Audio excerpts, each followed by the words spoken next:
majority of the population of America that believes this, not the minority. Look what it says over here.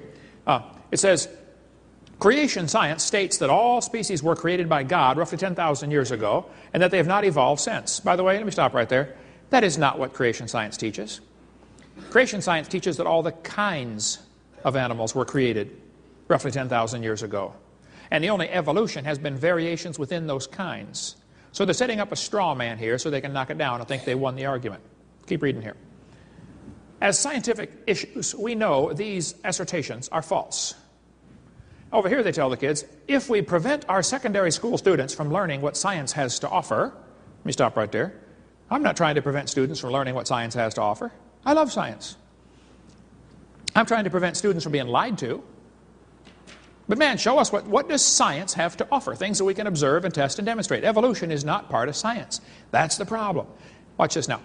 If we prevent our students from learning what science has to offer, we run the risk that they will not be able to compete effectively in college classrooms or in today's global economy. This is the evolutionist altar call. Right there. The world will be destroyed if we don't preach evolution. Oh, the sky is falling. We've got to get more evolution or we're all going to die. They somehow think that their religion is important in our schools, and it's not. This textbook has over 100 pages where evolution theory is presented to the kids. Not one mention of creation. If they do mention creation, it's always in ridicule, like the one I showed you a minute ago. A minority of Christian fundamentalists. Folks, things have changed in our textbooks. Now, this chart shows how the atheists rate the United States based on how well they teach evolution. If your state is red, they think you're doing a lousy job of teaching evolution. Yay, go Wisconsin. All right.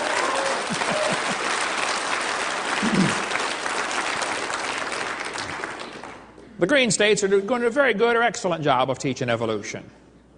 They ought to be ashamed of themselves. Is there anybody that thinks teachers or textbooks should be allowed to use outdated or false information just to get students to believe a particular theory? No? No? Okay. Anybody here that thinks teachers that lie, deliberately lie, should be fired? Yes. Okay, fair enough. Now, anybody here that thinks textbooks with lies should be banned or the lies torn out?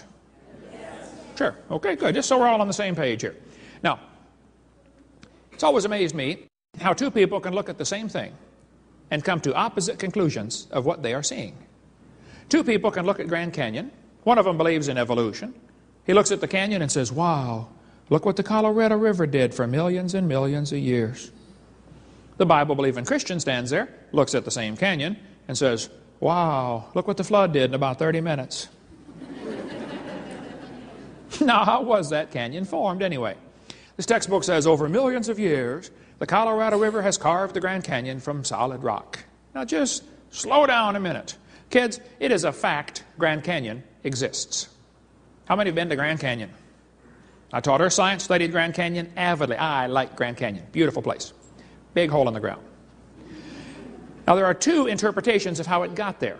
The evolutionists have an interpretation, and so do the creationists. The evolutionist is going to tell you that canyon formed slowly by a little bit of water and lots of time. Millions of years.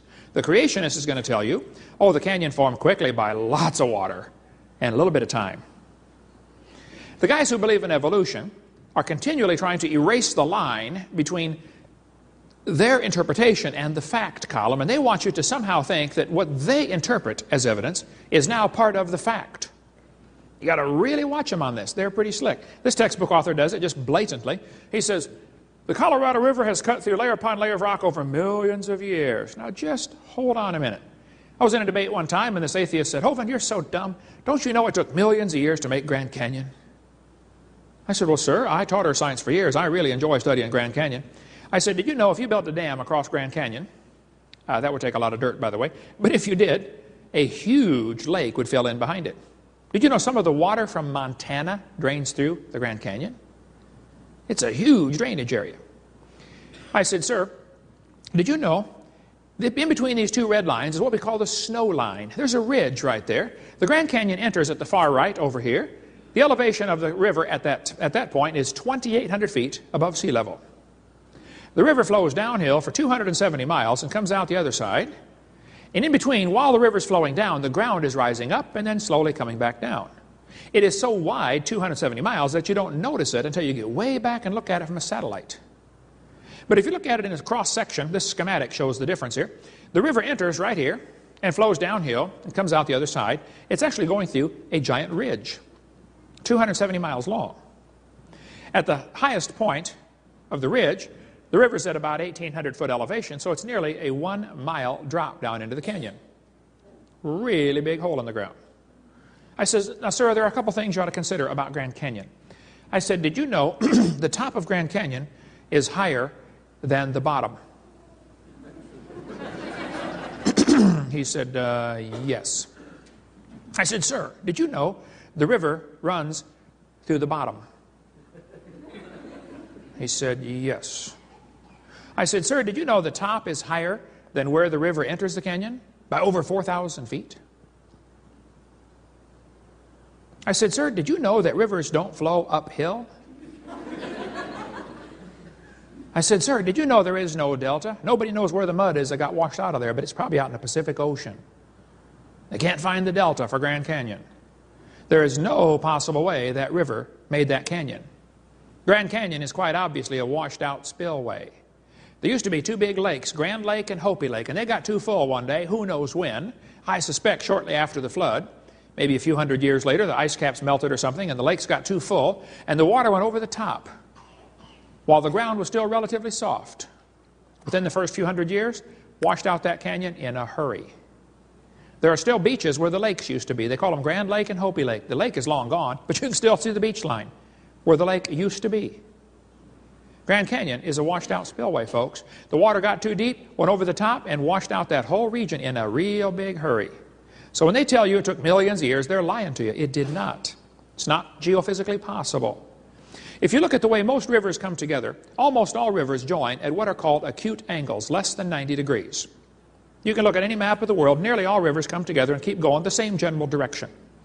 Well, if you look at Grand Canyon, the rivers on the lower left side join at acute angles, normal river pattern. If you look at the right side, the rivers go backwards and run into the channel and turn around and come back the other way. This is evidence of a big lake that is draining. Any farmer that's ever built a dam to hold water to feed his cows or something, or water his cows, will tell you, once the water goes over the top of the dam, it can wash it out in a hurry. And it doesn't wash away the whole dam, it washes one slot, wherever the water finds the weakest point. So the water's running backwards off the dam to hit the lower channel, turn around, come back the other way. Grand Canyon was not formed by the Colorado River, folks. Grand Canyon was formed by a flood. A lot of water with a little bit of time. Are there any farmers or veterinarians in the crowd that might know what this machine is? Anybody know what that is? What is that, sir? That's a calf puller. That's a what? A calf puller. Once in a while, a cow has a hard time having that baby calf. And so to get the calf puller out, tie the cable around the calf's leg and jack the calf out of the cow. You get a few tons of pressure on there, that calf comes right out, no problem. One day, this farmer was out pulling a calf. It was a breech birth. The back feet are coming out first. Not good, but hey, it happens once in a while. And so the farmer had the calf puller out there, and he's pulling the calf out of the cow, and a city fellow stopped his car to see what on earth is going on. And the farmer said, hey, you ever seen anything like this before? The city fellow said, no, sir, I ain't never seen nothing like this. The farmer said, you got any questions? The city fellow said, yes, sir, I have one question. The farmer said, let's hear it. The city fellow said, how fast do you figure that calf was going when it ran into that cow? No, we're not separating the wreck here, fellas. You know, two people can look at the same thing, and one of them gets the wrong idea of what he's looking at. The Bible warned us that was going to happen. 2 Peter chapter 3, knowing this first, there shall come in the last days scoffers. Did you know there are people that scoff at the Bible? I deal with them on a regular basis. I attract them like a lightning rod. And the Bible says they're going to walk after their own lust. See, the reason some people don't like the Bible is because of their lust, not because of their science. They don't like that book because it chaps their hide. I tell them, you better get some Vaseline, man. You're going to need it because you're going to be judged by that book, whether you like it or not. Well, the scoffers in the last days, the Bible says they're going to say, where is the promise of his coming? For since the fathers fell asleep, all things continue as they were. Boy, that's an important phrase. Peter told us in the last days, the scoffers would say, the way things are happening now is the way they've always been happening. Long, slow, gradual processes. Uniformitarianism. The Bible says the scoffers will be willingly ignorant. Willingly ignorant. In the Greek, that means dumb on purpose. They're willingly ignorant of how God made the heavens and the earth. We covered that on video number 2, why it's heavens, plural. And how the earth was overflowed with water and perished. The scoffers are willingly ignorant of the flood. We'll cover lots more about the flood on videotape number 6. What caused the flood anyway, and what damage it did to this planet. Well, one of the scoffers in the last days was a guy named James Hutton. James Hutton lived in the late 1700s, and he wrote a book and said the earth is much older than everybody thinks. Now you need to understand, during James Hutton's lifetime, most people believed the Bible, and most people thought the earth was about 6,000 years old. But this was also a time of many revolutions. We had the American Revolution, the French Revolution, the Spanish, the Polish, the German. Everybody's getting rid of the king and establishing democracies. Well, whether that's good or bad is another subject, but the fact is the Bible says to honor the king, and some people thought the Bible was an obstacle to their political objectives. And so they wanted to discredit the Bible. So back when everybody thought the earth was a few thousand years old, James Hutton came along and said it's millions of years old. He was one of the first guys in the Western world to come across this idea and say, oh wow, maybe the earth is real old. James Hutton developed an idea called uniformitarianism. The present is the key to the past. In other words, the way things are happening now is the way they've always been happening. Just like Peter prophesied these guys would come.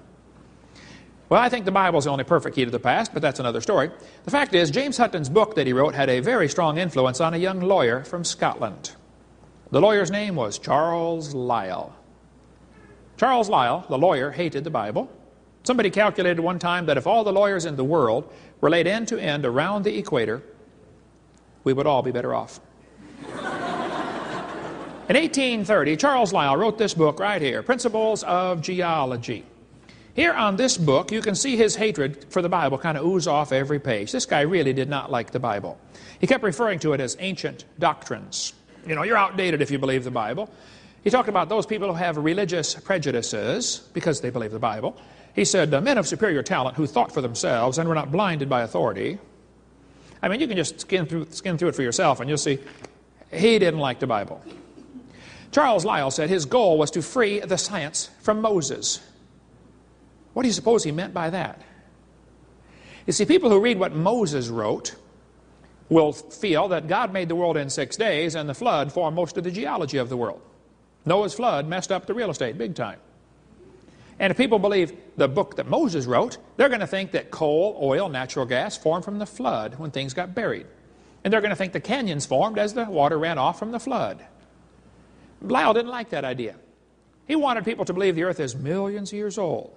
Charles Lyell, in this book, building on the work of a couple other guys, he developed the idea that each layer of the earth is a different age. And he invented what we call today the geologic column. How many have ever heard of the geologic column before? He divided the earth up into layers, and they gave each one a name, an age, and an index fossil. Maybe you saw the movie Jurassic Park, named after the Jurassic layer. Each layer was given a name, and they told everybody how old it was. Now this was done in 1830, long before there ever was carbon dating, potassium argon dating, rubidium strontium dating, lead 208, lead 206, uranium 235, uranium 238. None of those existed. This was all done based on the assumption that each layer is a different age. They made up the whole thing out of the clear blue sky. Now it's a fact, the earth has many layers of rock. No question, that's a fact, folks. How'd they get there? Well, there are two interpretations. The evolutionist will say the layers formed slowly over millions of years, and each one is a different